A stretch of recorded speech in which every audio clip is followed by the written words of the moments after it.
Hello friends, அழகிய அழகு Pandian store மகா சங்கமம். இந்த மகா சங்கமத்தில் என்ன நடக்குது அப்படிங்கிறத பார்க்கலாம் வாங்க. அடுத்தடுத்த சுவாரஸ்யங்களை தெரிஞ்சுக்க இந்த வீடியோவை ஸ்கிப் பண்ணாமல் கடைசி வரைக்கும் பாருங்கள். இப்போது இங்கே நம்ம ராஜி பயங்கர டென்ஷனில் இருக்காங்க. ஏன்னா இங்கே நம்ம கதிர் ஃபோனையும் எடுக்கல. அதே சமயம் சென்னையில் நம்ம கதிரை பார்த்துருப்பாங்க ராஜி. ஸோ மீனா கிட்ட சொன்னாலுமே அவங்க நம்பலை. வேறு யாரையாவது பார்த்துருப்பேன், அவனோட நினப்பில் இருக்கிறதுனால உனக்கு யாரை பார்த்தாலும் கதிர் நினப்பாவே இருக்குது, கதிர் மாதிரியே தெரியுது அப்படிங்கிற மாதிரி மீனாவுமே சொல்லியிருப்பாங்க. ஸோ கதிர்கிட்ட பேச முடியாமல் ஃபோன் பண்ணாலும் எடுக்காமல் இங்கே கதிர் இருக்கிறதுனால ராஜி பயங்கர கோவமாக இருக்காங்க. ஸோ இன்னொரு சைடு இங்கே ராஜியோட அம்மா வடிவு ரொம்ப சந்தோஷமாக இருக்காங்க. இப்போது இங்கே நம்ம அப்பத்தா வந்து, ஏ வடிவு என்னடி, நானே முத்து வீட்டை விட்டு போயிருக்கான், வரத்துக்கு ஒரு வாரம் ஆகும்னு சொல்லியிருக்கான், என்னவா இருக்கும் ஏதா இருக்கும்னு சொல்லிட்டு நான் பயந்துக்கிட்டு கிடக்கிறேன். நீ என்னடானா அம்புட்டு சந்தோஷமாக இருக்க, என் மகனை பற்றி உனக்கு கொஞ்சம் கூட கவலை இல்லையாடி அப்படின்னு சொல்லிட்டு நம்ம அப்பத்தா கேட்குறாங்க. ஸோ வடிவு இருந்துட்டு, அத்தை இங்கே வாங்க அத்தை, உங்ககிட்ட நான் ஒரு முக்கியமான விஷயமும் சந்தோஷமான விஷயமும் சொல்வேன். கண்டிப்பாக அதை நீங்கள் கேட்டீங்க அப்படின்னா நீங்களும் ரொம்ப சந்தோஷப்படுவீங்க அத்தை அப்படின்னு சொல்கிறாங்க. என்ன வடிவு சொல்கிற அப்படின்னு சொல்லிட்டு இப்போது இங்கே மாரியுமே வராங்க. ஸோ மாறி இருக்கிறதுனால ஒரு பிரச்சனையும் இல்லைன்னு சொல்லிட்டு நம்ம வடிவுமே, அத்தை உங்கள் பையன் முத்துவேலு எங்கே போயிருக்காருன்னு தெரியுமா? என்னடி என் மவன் பேரெல்லாம் சொல்லி மரியாதை குறைவாக பேசுகிற? ஐயோ அத்தை, மரியாதை குறைவாலாம் இல்லை, சந்தோஷத்தில் இந்த வார்த்தை வெளியே வந்துருச்சு, மன்னிச்சிக்கோங்க, தப்பாக நினச்சிக்காதீங்க. சரி சரி, விஷயம் என்னன்னு சொல்லு. அத்தை, ராஜி போலீஸ் எக்ஸாம் எழுதுறதுக்காக சென்னைக்கு போய்க்கிறாள்ல, அதனால தான் ராஜி கூடவே இருக்கணும்னு சொல்லிட்டு அவர் ஆசைப்பட்டார் போல். அவரோட ஆசையுமே கதிர் தம்பிக்கிட்ட சொல்லியிருக்காரு போல். அதான் கதிர் தம்பி ராஜி எக்ஸாம் எழுதுறத கூடவே இருந்து பார்த்துக்கணும், ராஜி கூடவே இருக்கணும்னு நினச்சதுனால அந்த ஆசையை நிறைவேற்றி வைக்கிறதுக்காக கதிர் தம்பியுமே போயிருக்காரு. யாருக்கு, அதாவது அவர் வந்து கதிர் தம்பி கூட தான் பத்திரமா சேஃப்டியாக இருக்காரு அப்படின்னு சொல்லிட்டு இந்த விஷயத்தைங்க நம்ம வடிவு ரொம்ப சந்தோஷமாக அப்பத்தா கிட்ட சொல்கிறாங்க. ஸோ அப்பத்தா ரொம்ப சந்தோஷப்படுறாங்க. அப்படியா, மக கூட இருக்கணும்னு சொல்லிட்டு முத்துக்கு அம்புட்டு ஆசை போல். ஆனால் அதை எதையுமே வெளிக்காட்டிக்கிறதில்ல. வெளியில் மக மேலேயும் மகளோட குடும்பத்து மேலேயும் அம்புட்டு கோவமாக இருக்கான், ஆனால் உள்ளுக்குள்ளே எம்புட்டு பாசம் இருக்குது பார்த்தியா அப்படின்னு சொல்லிட்டு. அதான் முத்து, என்ன தான் இருந்தாலும் பிள்ளை இல்லைன்னு ஆயிடும் போகுதா என்ன அப்படின்னு சொல்லிட்டு இங்கே நம்ம வடிவோட அத்தை நம்ம அப்பத்தா இவங்க ரெண்டு பேருமே ரொம்ப சந்தோஷமாக பேசிக்கிட்டு இருக்காங்க. ஸோ இதை கேட்ட வடிவுக்கு கொஞ்சம் நம்ம மாரிக்கு ரொம்ப கஷ்டமாக இருக்குது. ஏன்னா ராஜியை பார்க்க போகிறேன்னு சொல்லிட்டு இவர் வீட்டில் உள்ள எல்லாருக்கிட்டையும் சொல்லிட்டு போயிருக்கலாமே, எதுக்காக மறைக்கணும் அப்படின்ற மாதிரி ஒரு மனஸ்தாபம் வந்துடுது. ஸோ இங்கே மாறி ரொம்பவே அப்செட்டாக போய் ரூமில் உட்காண்ட்ருக்காங்க. அப்போ தான் சக்திவேலும் குமாரும் வராங்க. மாறி என்ன இங்கே ரூமில் உட்காந்து என்ன பண்ணிக்கிட்டு இருக்க? கிச்சனுக்கு போயிட்டு ஆக வேண்டிய வேலையெல்லாம் பார்க்க மாட்டேன், ரொம்ப பசிக்குது, மதியம் செஞ்சதவே வச்சுருக்கிற, எனக்கு இப்போ ரொம்ப பசியாக இருக்குது, ஏதாவது சுட சுட சமைச்சு தாவடி மாறி அப்படின்னு சொல்லிட்டு இங்கே நம்ம மாறிக்கிட்டு கேட்குறாங்க. மாறி ஏதோ ஒரு யோசனையில் இருக்காங்க. ஏன்னா அதாவது இவர் போய் சொல்லிவிட்டு மக வந்து எக்ஸாம் எழுதுறத பார்க்கணும், கூட இருக்கணுன்றதுக்காக போயிருக்காரு. ஆனால் ஒரு வார்த்தை இவர்கிட்ட சொல்லிட்டு போயிருந்தா என்ன? இவரை இப்போல்லாம் வர வர முத்துவேல் மாமா மதிக்கிறதில்ல. அதே சமயம் நமக்குன்னு எதுவுமே இல்லைல்ல, இந்த வீடு கூட நம்மளது இல்லைல்ல. ஒரு நாளைக்கு இவர் சொன்ன மாதிரி முத்துவேல் மாமா வீட்டை விட்டு வெளியே போக சொன்னால் நம்ம நடுத்தெருவில் தானே நிற்கணும், நமக்குன்னு சொந்த வீடு இடம் சொத்து பத்துன்னு எதுவுமே இல்லையே அப்படின்னு சொல்லிட்டு மாறி யோசிச்சுக்கிட்டே இருக்காங்க. ஸோ சக்திவேல் பேசுகிறது எதுவுமே அவங்க காதுக்கு கேட்கவே இல்லை. உடனே குமார் இருந்துட்டு, அம்மா என்னம்மா நீ, அப்பா இம்புட்டு நேரமா உங்ககிட்ட பேசிக்கிட்டு இருக்காங்க, அது எதுவுமே காதில் வாங்கிக்காம நீ பாட்டுக்கு ஏதோ ஒரு யோசனையில் இருக்க. குமார் வாடா, என்னங்க விஷயம் அப்படின்னு சொல்லிட்டு. என்ன விஷயமா? ஆமாம், நீயே இவ்வளோ ஒரு மாதிரி யோசனையிலே இருக்க, முகமே சரியில்லை, என்னாச்சு உனக்கு அப்படின்னு சொல்லிட்டு இங்கே சக்திவேல் கேட்குறாங்க.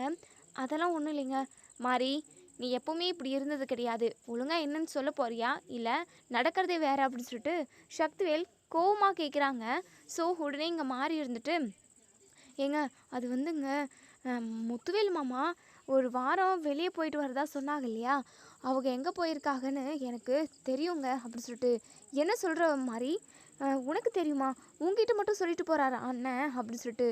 ஐயோ, என்கிட்டலாம் சொல்லிடுங்க, இது விஷயமா வடிவு அக்காவும் அத்தையும் பேசிக்கிட்டு இருந்தாங்க. அப்போ தான் நானே இதை காது கொடுத்து கேட்டேன். நான் போனப்போவுமே அவங்க பேசிக்கிட்டு தான் இருந்தாங்க.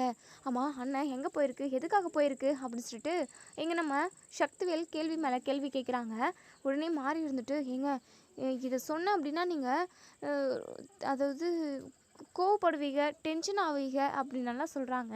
இங்கே பாரு, நீ சொல்லலை அப்படின்னா தான் நான் கோவப்படுவேன் அப்படின்னு சொல்லவும், உடனே இங்கே நம்ம மாறியுமே ஏங்க அவங்க சென்னைக்கு தான் போயிருக்காங்களாம் அப்படின்னு சொல்லவும், இதை கேட்ட இங்கே சக்திவேல் இருந்துட்டு, சென்னைக்கு என்ன விஷயமா போயிருக்காங்க அண்ணன் அப்படின்னு சொல்லிட்டு, சென்னைக்கு ராஜி கதிர் இவங்க 2 பேருமே போயிருக்காங்கங்க அப்படின்னு சொல்லவும், இதை கேட்ட சக்திவேலும் குமாரும் பயங்கரமாக ஷாக் ஆகுறாங்க.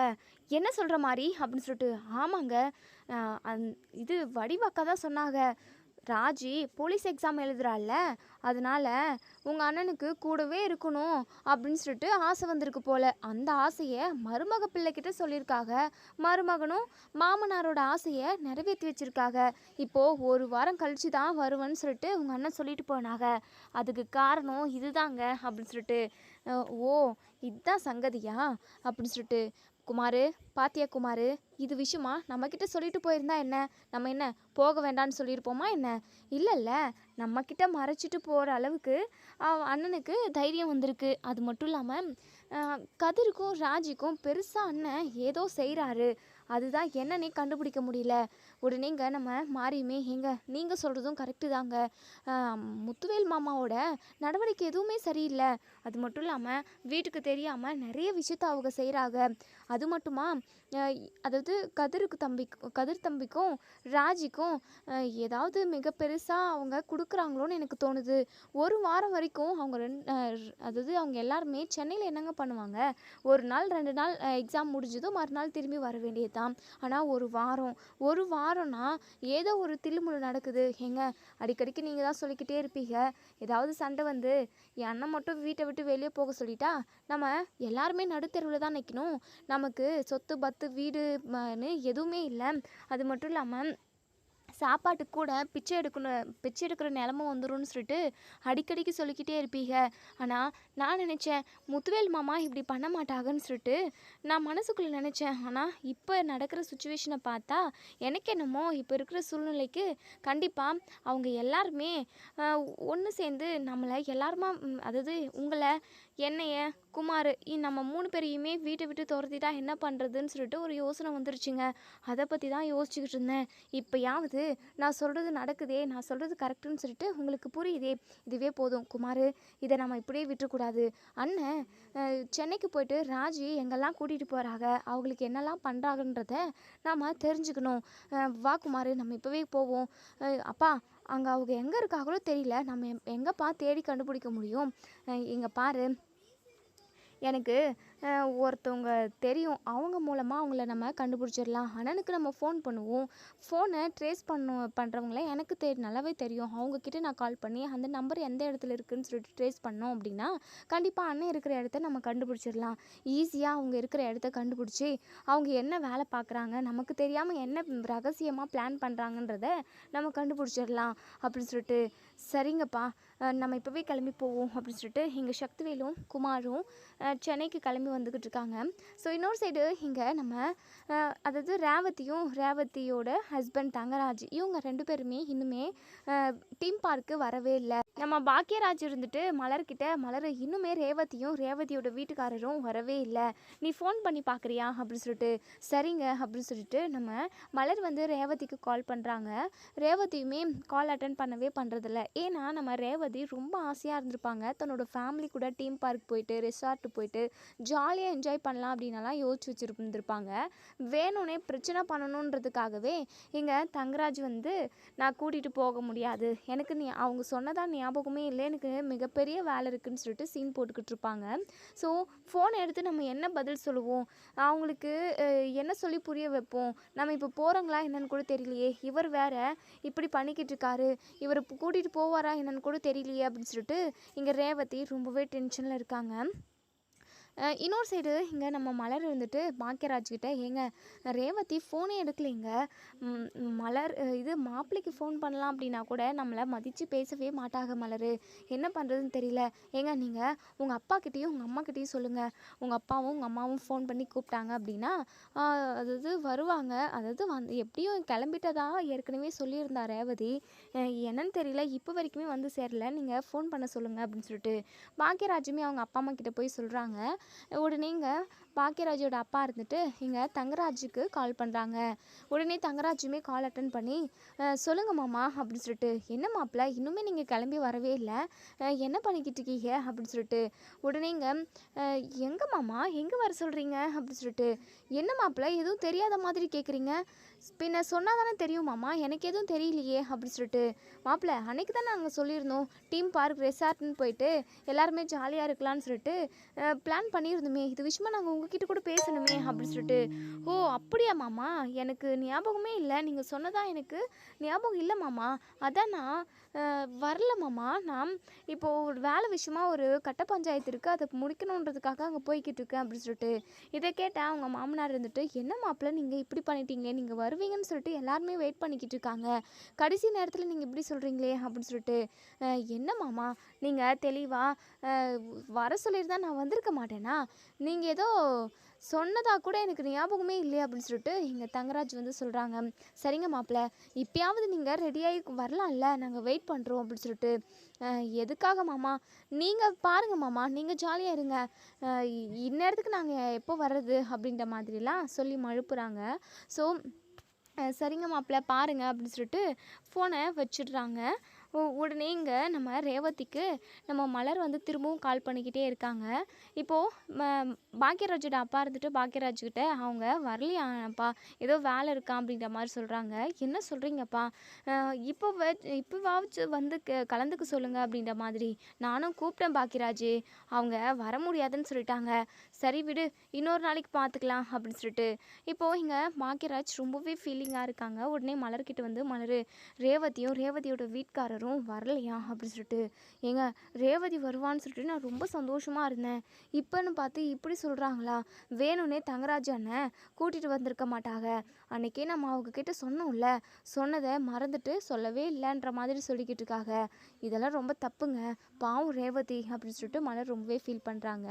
உடனே பாக்கியராஜ் இருந்துட்டு, சரி விடு மலர், அவளுக்கு கொடுத்து வச்சது அவ்வளவுதான், இன்னொரு நாளைக்கு நம்ம கண்டிப்பாக பிளான் பண்ணி இந்த மாதிரி இடத்துக்கு அவளை கூட்டிகிட்டு வருவோம் அப்படின்னு சொல்லிட்டு பாக்கியராஜ் வந்து சொல்கிறாங்க. ஸோ கொஞ்ச நேரத்துலேயே இங்கே நம்ம செந்திலுமே வந்து ஜாயின் பண்ணிக்கிறாங்க. நம்ம மீனா இருந்துட்டு எல்லாருக்கிட்டேயுமே நம்ம செந்திலை வந்து இன்ட்ரடியூஸ் பண்ணி வைக்கிறாங்க. ஸோ செந்திலுமே இப்போது இவங்க கூட ஜாயின் பண்ணிக்கிட்டு ஜெயின் வில்ல அங்கே இங்கேன்னு சொல்லிட்டு ஜாலியாக என்ஜாய் பண்ணி விளையாடுறாங்க, ஃபோட்டோலாம் எடுத்துக்கிறாங்க. ஸோ நம்ம மதியும் சுரேஷும் கூட 2 பேருமே ஒருத்தருக்கு ஒருத்தர் பேசி புரிஞ்சுக்க ஆரம்பிக்கிறாங்க. நம்ம குமாரும் சக்திவேலும் ஒரு வழியாக இங்கே நம்ம முத்துவேல் இருக்கிற ரெசார்ட்டுக்கு வந்துடுறாங்க. ஸோ முத்துவேல் தங்கியிருக்க பக்கத்து ரூம்லேயே அவங்களுமே ஸ்டே பண்ணுறாங்க. ஸோ இங்கே கதிரும் முத்துவேலும் தான் உள்ளே இருக்காங்க. ஸோ சக்திவேல் இருந்துட்டு, இங்கே பாரு குமார், இந்த ரூம்லேருந்து அண்ணனும் அந்த கதிரும் எப்போ வெளியே போகிறாங்கன்றதை நம்ம பார்த்துக்கிட்டே இருக்கணும், சரிங்கப்பா அப்படி சொல்லிட்டு. இப்போ இவங்க எப்போலாம் வெளியே வருவாங்கன்னு சொல்லிட்டு 2 பேருமா வெயிட் பண்ணி ரொம்பவே டயர்டாயிடுறாங்க. ஸோ ஒரு வழியாக காலையில் எழுந்திரிச்சு குளித்து முடிச்சதும் கரெக்டாக 9 o'clock 2 பேருமே வெளியே கிளம்புறாங்க. கரெக்டாக இவங்களுமே அதை பார்த்துட்டு பின்னாடியே ஃபாலோ பண்ணுறாங்க எங்கே போகிறாங்கன்னு சொல்லிட்டு. ஆமாம் குமார், எங்கே இவங்க 2 பேர் தான் இருக்காங்க, அந்த ராஜியை காணோம் அப்படி சொல்லிட்டு. உடனே இங்கே நம்ம குமார் இருந்துட்டு, தெரியல, எங்கேயாவது அவங்க ஃப்ரெண்டை பார்க்க போயிருக்கலாம், இல்லை வேறு ஏதாவது வேலை விஷயமா போயிருக்கலாம், அது கூட தனியாக அனுப்பியிருக்க மாட்டாங்களே, தெரியலப்பா, பார்க்கலாம் இருங்கப்பா அப்படி சொல்லிட்டு. இப்போது இங்கே நம்ம கதிரும் முத்துவேலும் நேராக ஹாஸ்பிட்டலுக்கு தான் போகிறாங்க. ஸோ ஹாஸ்பிட்டலுக்கு போயிட்டு டோக்கன் போடுறாங்க. ஸோ கொஞ்ச நேரம் வெயிட் பண்ண சொல்கிறாங்க. இவங்களுமே வெயிட் பண்ணுறாங்க. நம்ம சக்திவேலுக்கும் குமாருக்கும் ஒரே இது சந்தேகமாக இருக்குது. இவங்க எதுக்காக இங்கே வந்திருக்காங்க, இவங்க எப்படியுமே நிலத்தை ரிஜிஸ்டர் பண்ணுறதுக்கோ இல்லை வேறு ஏதாவது பணத்தை ட்ரான்ஸ்ஃபர் பண்ணுறது இல்லை வேறு ஏதாவது பிளான் பண்ணுறாங்கன்னு பார்த்தா இவங்க என்னடானா ஹாஸ்பிட்டலுக்கு வந்திருக்காங்க, என்னவா இருக்கும் அப்படி சொல்லிட்டு. உடனே இங்கே நம்ம குமார் இருந்துட்டு, இருங்கப்பா, இவங்க இவங்க 2 பேருமா சேர்ந்து என்ன தான் பண்ணுறாங்கன்றதை நம்ம கவனிப்போம் அப்படின்னு சொல்லிட்டு. இப்போது இங்கே டாக்டரை பார்க்குறதுக்காக நம்ம முத்துவேலும் கதிரும் உள்ளே போயிடுறாங்க. ஸோ டாக்டர்கிட்ட கிட்ட இங்கே நம்ம முத்துவேல் இருந்துட்டு ஆப்ரேஷனுக்கு அப்புறம் என்னுடைய உடம்பு செட் ஆகிடும்ல, எனக்கு நெக்ஸ்ட் எதுவுமே பிரச்சனை வராதில்ல, நான் க்யூர் ஆகிடும்ல அப்படின்னு சொல்லிட்டு சந்தேகத்தோடு கேட்குறாங்க. உடனே டாக்டர் இருந்துட்டு, இங்கே பாருங்கள், இதை நினச்செல்லாம் நீங்கள் கவலைப்படாதீங்க, கண்டிப்பாக உங்களை நாங்கள் குணப்படுத்திடுவோம், கொஞ்சம் டைம் ஆகும், இது மற்ற தலைவலி காய்ச்சல்ன்ற மாதிரியெல்லாம் கிடையாது, இது கொஞ்சம் கொடிய நோய், இதிலிருந்து மீண்டு வர்றது கொஞ்சம் கஷ்டம்தான், ஆனால் அதுக்கு டைம் எடுக்கும், நீங்கள் கொஞ்சம் கோஆப்ரேட் பண்ணணும் அப்படின்னு சொல்லிட்டு டாக்டர் சொல்கிறாங்க. ஸோ கதிர் இருந்துட்டு, பயப்படாதீங்க, கண்டிப்பாக எல்லாமே நல்லபடியாகவே நடக்கும், உங்கள் நல்ல மனசுக்கு கண்டிப்பாக எல்லாமே சிறப்பாக தான் நடக்கும்ன்ற மாதிரி நம்ம கதிர் சொல்கிறாங்க. ஸோ டாக்டர் இருந்துட்டு, சரிங்க, எல்லா டெஸ்ட்டுமே எடுத்தாச்சு, இப்போது நம்ம வந்து ஆப்ரேஷனுக்கு தான் ஏற்பாடு பண்ணணும், ஸோ உங்களுக்கு ஓகே தானே அப்படின்னு சொல்லிட்டு அமௌண்ட்டெல்லாம் ரெடி பண்ணிட்டீங்களா அப்படின்னு சொல்லி கேட்கவும், கதிர் இருந்துட்டு, எவ்வளோ நாளும் செலவாகட்டும், இவரை நீங்கள் பழைய மாதிரி குணப்படுத்தி கொடுத்துட்டீங்க அப்படின்னா அதுவே எங்களுக்கு போதும் அப்படின்னு சொல்லிட்டு நம்ம கதிர் வந்து சொல்கிறாங்க. ஸோ இங்கே டாக்டருமே, சரிங்க, நாங்கள் இன்னைக்கு ஒரு 3 o'clock 2 o'clock நாங்கள் ஆப்ரேஷன் தேட்டரை ரெடி பண்ணிடுறோம், ஸோ இவங்களுக்கு நாங்கள் மதியமே ஆப்ரேஷன் பண்ணுறதுக்கு ஏற்பாடு பண்ணுறோம், வெளியிலேருந்து நிறைய டாக்டர்ஸ் எல்லாமே வராங்க, ஸோ நிறைய ஆப்ரேஷனுமே இன்றைக்கி நடக்க போகுது, ஸோ அதில் ஒரு டாக்டர் வந்து இவருக்குமே ட்ரீட்மெண்ட் பார்ப்பாங்க, அதுவும் நானும் கூட தான் இருப்பேன், நீங்கள் கவலையே படாதீங்க, இவங்களுக்கான ஒரு நல்ல தீர்வை நாங்கள் கொடுக்குறோம், உங்களுக்கு கொஞ்சம் டைம் எடுக்கும், நீங்கள் பார்த்து கொஞ்சம் பொறுமையாக நிதானமாக எல்லா ட்ரீட்மெண்ட்டுமே எடுக்கணும், கவலையே படாதீங்க, க்யூர் ஆகிடுவாங்க. சரிங்க, நீங்கள் போங்க, போய் கொஞ்சம் ரெஸ்ட் எடுங்க, நாங்கள் அதாவது உங்களுக்குமே பெட் எல்லாமே அரேஞ்ச் பண்ணியிருக்கோம், ஸோ நீங்கள் அந்த பெட்டில் வந்து இருக்கலாம், அதுக்கப்புறம் உங்களுக்கு ப்ளட் டெஸ்ட் அது இதுன்னு சொல்லிட்டு இந்த ஹாஸ்பிட்டல்லையுமே நாங்கள் எடுப்போம், ஸோ அந்த எல்லா ப்ராசஸும் முடிஞ்சதுக்கப்புறம் ஒரு 3 o'clock 2 o'clock அந்த ஆப்ரேஷனை ஸ்டார்ட் பண்ணிடலாம், தைரியமாக இருங்க, தைரியம் தான் எல்லாத்தோட இப்போ ரொம்ப ரொம்ப முக்கியம், தைரியத்தை நீங்கள் இழந்துட்டீங்க அப்படின்னு சொல்லிட்டு அதாவது நீங்கள் ஃபீல் பண்ணீங்க அப்படின்னா கூட அதாவது அதுவுமே கொஞ்சம் டேஞ்சர் தான், ஏன்னா பாதி மருந்து பாதி மன தைரியம்ன்றவாங்க, ஸோ நீங்கள் தைரியமாக இருங்க, அதுதான் ரொம்ப முக்கியம் அப்படின்னு சொல்லிட்டு டாக்டருமே சொல்கிறாங்க. ஸோ நம்ம முத்துவேலும் நம்ம கதிரும் இப்போது அந்த அவங்களுக்கு ஒதுக்கி இருக்க அந்த வார்டுக்கு போயிடுறாங்க, ஸோ அந்த ரூமுக்கு போயிட்டு கொஞ்சம் நேரம் உட்காடுறாங்க, உடனே கதிர் இருந்துட்டு ஏதாவது வாங்கிட்டு வரவா அப்படின்னு சொல்லி கேட்கவும், அதெல்லாம் ஒன்றும் வேண்டாப்பா அப்படின்னு சொல்லிட்டு முத்துவேல் சொல்கிறாங்க. ஸோ உடனே இங்கே நம்ம சக்திவேலும் குமாரும் அதே டாக்டர்கிட்ட போயிட்டு விசாரிக்கிறாங்க, இப்போ 2 பேர் வந்திருந்தாங்களே, அவங்க எதுக்காக வந்திருந்தாங்க, என்ன விஷயமா வந்திருந்தாங்க, யாருக்கு பார்த்தாங்கன்னு சொல்லிட்டு எல்லா டீட்டெயிலுமே விசாரிக்கிறாங்க. ஸோ டாக்டர் சொன்னதை கேட்டு இங்கே நம்ம குமாரும் சக்திவேலும் பயங்கரமாக ஷாக் ஆகுறாங்க. என்ன, அண்ணனுக்கு கேன்சரா, இவ்வளோ பெரிய கொடிய நோய் வந்திருக்கா, இதை சொல்லாமே மறைச்சிருக்காரே நம்மக்கிட்ட அப்படின்னு சொல்லிட்டு சக்திவேல் பயங்கரமாக ஷாக் ஆகுறாங்க. ஸோ இவங்க 2 பேருமே வெளியே வந்து பேசிக்கிறாங்க. என்னப்பா, நம்ம என்னென்னமோ கணக்கு போட்டோம், இப்போ என்னடானா இவங்க என்னென்னமோ சொல்லிக்கிட்டு இருக்காங்க, டாக்டர் சொல்கிறதெல்லாம் உண்மையாப்பா அப்படின்னு சொல்லி கேட்கவும், டேய், எனக்குமே பயங்கர அதிர்ச்சியாக தான்டா இருக்குது, இந்த கதிர் பையன் கூட எதுக்காக தான் அண்ணன் சுற்றிக்கிட்டு இருக்காருன்னு சொல்லிட்டு நான் யோசிச்சுக்கிட்டே இருந்தேன், ஒட்டுமொத்த சொத்துமே அவன் பேரில் எழுதி வச்சுருவாங்களோன்ற ஒரு பயத்திலே இருந்தேன், ஆனால் இப்போ என்னடானா அண்ணனுக்கு இவ்வளோ பெரிய வியாதி இருக்கிறதா சொல்கிறாங்க, அது மட்டும் இல்லாமல் ஆப்ரேஷனுக்காக தான் வந்திருக்காங்கன்ற மாதிரியே சொல்கிறாங்க, அப்போது அண்ணனுக்கு ஆப்ரேஷன் பண்ண போகிறாங்களா, இந்த சர்ஜரிக்காக தான் அண்ணன் இவ்வளோ தூரம் வந்திருக்கா, 1 வாரம் ஆகும்னு சொல்லி சொன்னாங்களா, ஆனால் அப்போது மாறி சொன்னது, அண்ணன் அப்பா என்னென்னமோ நடந்துக்கிட்டு இருக்குப்பா, ஒன்றுமே புரியல, அங்கே நடனா அம்மா ஒரு மாதிரி சொல்கிறாங்க, இங்கே வந்து பார்த்தா இது பெரியப்பாவுக்கு உடம்பு முடியல, அவருக்கு சர்ஜரி நடக்க போகுதுன்ற மாதிரி சொல்கிறாங்க, எனக்கு எதை நம்புறதுனே ஒன்றுமே தெரியலப்பா அப்படின்னு சொல்லிட்டு உடனே இங்கே சக்தியில் இருந்துட்டு, டாக்டர் சொல்கிறது தான் உண்மையாக இருக்கும், நம்ம போயிட்டு இப்போவே உன் பெரியப்பா கிட்ட பேசலாம் வாடா அப்படின்னு சொல்லிட்டு, ஐயோ நான் வரல, எதுக்காக இங்கே வந்தீங்க, என்ன வேவ் பார்த்தீங்களா அப்படின்னு சொல்லிட்டு பெரியப்பா கேட்டார் அப்படின்னா நம்ம என்ன சொல்லுவோம், டேய் அதுக்காக அவருக்கு இவ்வளோ பெரிய வியாதி இருக்குன்னு தெரிஞ்சுமே நம்ம எப்படிடா பேசாமல் போக முடியும், வா நம்ம இப்போவே பேசியே ஆகணும், அண்ணனுக்கு இவ்வளோ பெரிய நோயா, ஐயோ இதை என்னால் ஏற்றுக்கவே முடியல, அண்ணன் பாவுண்டா, அண்ணன் நமக்காக நிறைய செஞ்சுருக்காருடா, என்ன தான் நமக்கு அவர் சொத்து கொடுக்காம ஏமாத்திடுவாருன்ற ஒரு பயமும் பதட்டமும் இருந்தாலுமே இப்போ வரைக்குமே நம்மளை எந்த ஒரு குறையுமே இல்லாமல் அவர் நம்ம பார்த்துக்கிட்டு இருந்தாருடா. அவரை நம்ம எதுக்காகவும் எக்காரணத்துக்காகவும் கைவிட்டுறவே கூடாது. இந்த கதிர் கூட சேர்ந்துக்கிட்டு ஏதாவது சதி வேலை பண்ணிடுவாருன்ற ஒரு பயம் தான் இருந்ததே தவிர மற்றபடி அண்ணன் வந்து இவ்வளோ பெரிய நோயால் அனுபவிக்கணும், இவ்வளோ பெரிய நோயால் அவருக்கு உயிருக்கே ஆபத்து வரணும் அப்படின்னுலாம் நான் என்றைக்குமே நினச்சது கிடையாது. அவருக்கு இந்த மாதிரி டைமில் நம்ம உறுதுணையாக இருக்கணும்டா. எனக்கு ஒரு மாதிரி கஷ்டமாக இருக்குது குமார், அண்ணனுக்கு எதுவும் ஆகக்கூடாது, அண்ணன் உயிர் பொழைச்சிக்கணும் குமார் அப்படின்னு சொல்லிட்டு நம்ம சக்திவேல் பயங்கரமாக அழுகுறாங்க. ஏன்னா அந்த அளவுக்கு நம்ம சக்திவேல் வந்து முத்துவேல் மேலே ரொம்ப பாசமாக தான் இருக்கார். பணம்ன்றப்போ ஒரு சில டைமில் ஒரு மாதிரி நடந்துக்கிறாரே தவிர மற்றபடி இப்படி ஒரு வியாதி இருக்குன்னு கேள்விப்பட்டதுமே இங்கே நம்ம சக்திவேலால் அதை தாங்கிக்கவே முடியல. உடனே அண்ணனை பார்த்து பேசணும்னு சொல்லிட்டு நினைக்கிறாங்க. ஸோ குமாருமே இங்கே நம்ம சக்திவேலை அந்த ரூம் வார்டுக்கு கூட்டிகிட்டு போகிறாங்க. ஸோ சக்திவேலும் குமாரும் வந்து நின்று பார்த்த நம்ம முத்துவேல் பயங்கரமாக ஷாக் ஆகுறாங்க. கதிர்க்குமே பயங்கர அதிர்ச்சியாக தான் இருக்குது. உடனே நம்ம சக்திவேல் இருந்துட்டு முத்துவேலை வந்து கட்டி பிடிச்சி பயங்கரமாக அழுகுறாங்க. டேய் சக்தி, நீ எப்படிடா இங்கே? அண்ணா என்னண்ணா இது, எதுக்காக நான் ஹாஸ்பிட்டல் வந்து அட்மிட் ஆகிருக்கேன் அப்படின்னு சொல்லிட்டு. அது ஒன்றும் இல்லை, சும்மா தலைவலி அதான் வந்தேன், மற்றபடி வேற ஒன்றும் இல்லை அண்ணா, எனக்கு எல்லாம் தெரியும்ண்ணே, நான் டாக்டர்கிட்ட விசாரிச்சுட்டு தான் வரேன். இதை கேட்டு எங்கள் முத்துவேல் பயங்கரமாக ஷாக் ஆகுறாங்க. என்ன சக்தி சொல்கிற, எதுக்காக நீ என் பின்னாடியே வந்து ஃபாலோ பண்ணி எல்லாத்தையுமே விசாரிச்சுருக்க?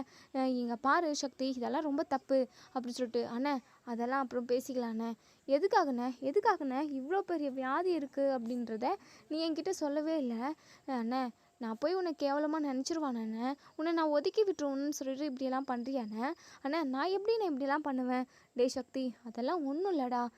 இவ்வளோ பெரிய வியாதி எனக்கு இருக்குன்ற விஷயம் உங்கள் எல்லாருக்கும் தெரிஞ்சுது அப்படின்னா நீ ரொம்ப வருத்தப்படுவ. நீ மட்டும் இல்லை, வீட்டில் உள்ள எல்லாருமே ரொம்ப கஷ்டப்படுவாங்க. அவங்க அழுறத எல்லாத்தையுமே பார்த்துக்கிட்டு இருக்கிறதுக்கு என்னால் முடியாதுடா. எனக்காக யாருமே கண் கலங்கக்கூடாது, யாருமே கஷ்டப்படக்கூடாதுன்னு சொல்லிட்டு நான் நினச்சேன். மற்றபடி வேறு ஒன்றும் இல்லை சக்தி, உங்ககிட்ட சொல்லக்கூடாதுன்னெல்லாம் இல்லை. எனக்கு உடம்பு சரியாகட்டும், அதுக்கப்புறம் எல்லாருக்கிட்டுமே சொல்லிக்கலான்னு சொல்லிட்டு நான் இருந்தேன். அண்ணே இவனெல்லாம் இந்த கஞ்சப்பாயிலெல்லாம் கூட்டிகிட்டு வர என்கிட்ட ஒரு வார்த்தை சொல்லியிருந்தா உன்னை நான் எவ்வளோ தூரம் வேணாலுமே கூட்டிகிட்டு போயிருப்பேன்னு. ஏன்னா என்கிட்ட சொல்ல, இந்த பஞ்ச பரதேசி எதுக்காக நான் கூட கூட்டிகிட்டு வந்தேன்? இவன் காலை வாரி விட்டுட்டு போயிடுவானே அப்படின்னு சொல்லிட்டு. உடனே முத்துவேல் இருந்துட்டு, இங்கே பாரு சக்தி, அப்படிலாம் பேசாத சக்தி, கதிர் ரொம்ப ரொம்ப நல்லவன். கதிரை மாதிரி ஒரு மருமகன் கிடைக்கிறதுக்கு நம்ம 2 பேரும் ரொம்ப கொடுத்து வச்சுருக்கணும் அப்படின்னலாம் சொல்கிறாங்க. ஆனால் என்னண்ணா நீ இவனெல்லாம் புகழ்ந்து தள்ளிக்கிட்டு இருக்க, இவனெல்லாம் இப்படி பேசாதண்ணே அப்படின்னு சொல்லிட்டு. உடனே இங்கே நம்ம முத்துவேல் இருந்துட்டு நம்ம கதிரோட நல்ல குணத்தை பற்றியெல்லாம் எடுத்து சொல்கிறாங்க. ஸோ கூட உள்ளவங்க யாருமே கஷ்டப்படக்கூடாது, அப்படி கஷ்டத்தில் இருந்தாங்க அப்படின்னா போய் உதவணும் அப்படின்னு நம்ம கதிர் சொன்னது எல்லாத்தையுமே இங்கே நம்ம முத்துவேல் வந்து சக்தி கிட்ட சொல்கிறாங்க. ஸோ இங்கே நம்ம முத்துவேல் இருந்துட்டு, இவரை நான் கூப்பிடவே இல்லை, யதார்த்தமாக இந்த தம்பிக்கு தெரிஞ்சது தான், அதுக்கப்புறம் என்னை தனியாகவே விடலை. நான் எத்தனை டைம் ஹாஸ்பிட்டலுக்கு போகணும் அத்தனை டைமும் இந்த தம்பி எல்லா வேலையும் விட்டுட்டு எனக்காக வந்திருக்கு. அது மட்டும் இல்லாமல் எனக்காக நிறைய செலவு பண்ணியிருக்குன்ற மாதிரிலாம் கதிரை பற்றின ஒவ்வொரு விஷயமா இங்கே நம்ம முத்துவேல் வந்து சொல்லிக்கிட்டு இருக்காரு. ஸோ இப்போ தான் நம்ம கதிரோட நல்ல குணத்தை பற்றி நம்ம சக்திவேல் வந்து புரிஞ்சுக்கிறாரு. ஸோ உடனே இங்கே நம்ம சக்திவேல் வந்து போய் கதிரை கட்டி பிடிச்சிக்கிறாங்க. பயங்கரமாக அழுகுறாங்க. அழுகாதீங்க அப்படின்னு சொல்லிட்டு நம்ம கதிர் சொல்கிறாங்க. இல்லைப்பா, நீ அண்ணன் கூடவே இருந்திருக்க, அண்ணனுக்கு ஒத்தாசையாக இருக்கணும்னு நினச்சிருக்க. இந்த விஷயத்த இப்போ வரைக்குமே எங்களுக்கு கண்டிப்பாக அண்ணன் சொல்லியிருக்க மாட்டார். எதுவாக இருந்தாலுமே தனியாகவே டீல் பண்ணிக்கிட்டு இருந்திருப்பார். நீ கூட வரையன்ற ஒரு சந்தேகத்தில் தான் நாங்கள் அண்ணனை ஃபாலோ பண்ணி வந்தோம். ஆனால் அண்ணனுக்கு இவ்வளோ பெரிய வியாதி இருக்குன்றத நான் இப்போ தான் தெரிஞ்சுக்கிட்டேன். என் அண்ணன் கூடவே இருந்து என் அண்ணனுக்கு அது இதுன்னு சொல்லிட்டு செஞ்சு கொடுத்த உனக்கு நான் எப்படி நன்றி கடன் செலுத்தவுனே எனக்கு தெரியலப்பா அப்படின்னு சொல்லிட்டு. நீங்கள் பெரிய பெரிய வார்த்தைலாம் பேசாதீங்க, இது என்னுடைய கடமை. தெரிஞ்சுமே நான் கண்டும் காணாத மாதிரியெல்லாம் என்னால் போக முடியாது. இவர் பழைய மாதிரி கம்பீரமாக அந்த ஊருக்குள்ளே நடந்து வரணும். இவருக்கு அந்த வியாதியால் எந்த ஒரு நஷ்டமும் வந்துடவே கூடாது. கண்டிப்பாக இவரை குணப்படுத்திடலாம், நீங்களும் இதை நினச்சி கவலைப்படாதீங்க அப்படின்னு சொல்லிட்டு இங்கே நம்ம கதிர் வந்து நம்ம சக்திவேலுக்கு வந்து சொல்கிறாங்க. ஸோ இங்கே இன்னொரு சைடு இங்கே நம்ம மீனாவும் ராஜியும் ஏதோ ஒரு வேலை விஷயமா இந்த அதாவது இந்த ஹாஸ்பிட்டலு பக்கம் இருக்கிற ரிசார்ட்டுக்கு வராங்க. ஸோ அங்கே வந்து பர்ச்சேஸ் எல்லாம் பண்ணுறாங்க, அதே சமயம் சாப்பிடவும் செய்கிறாங்க. எல்லாமே அந்த மாலில் இருக்குது. ஸோ ஜாலியாக இருக்காங்க. அதாவது கீழே தண்ணி இருக்குது போல், அது நழுவி கீழே விழுந்து நம்ம ராஜியால் நடக்கவே முடியல. ஸோ கொஞ்சம் கொஞ்சமாக நடக்க வச்சு பக்கத்தில் உள்ள ஹாஸ்பிட்டலுக்கு கூட்டிகிட்டு போகிறாங்க. அப்போ தான் இங்கே நம்ம கதிரை பார்த்துட்டு நம்ம ராஜி பேசுகிறாங்க. எப்படி கதிர் நீ எப்படி இங்கே வந்த அப்படின்னு சொல்லி கேட்குறப்ப தான் நம்ம ராஜிக்குமே தெரிய வருது. ஸோ ராஜியுமே பயங்கரமாக ஷாக் ஆகுறாங்க. இதோட இந்த ரிவ்யூ முடியுது. இதுக்கப்புறம் என்ன நடக்கு சொல்லி வெயிட் பண்ணி பார்ப்போம் ஃப்ரெண்ட்ஸ். வீடியோ பிடிச்சிருந்தா லைக் பண்ணி கமெண்ட் பண்ணி தெரிவிங்க. இப்போது இங்கே நம்ம கதிரை வந்து நம்ம சக்திவேலுமே புரிஞ்சுக்கிட்டாங்க. ஸோ சக்திவேலுமே கதிர் கூட மிங்கிள் ஆகிட்டாங்க. இதோட இந்த ரிவ்யூ முடியுது. இதுக்கப்புறம் என்ன நடக்கு சொல்லி பார்க்கலாம். தேங்க்யூ.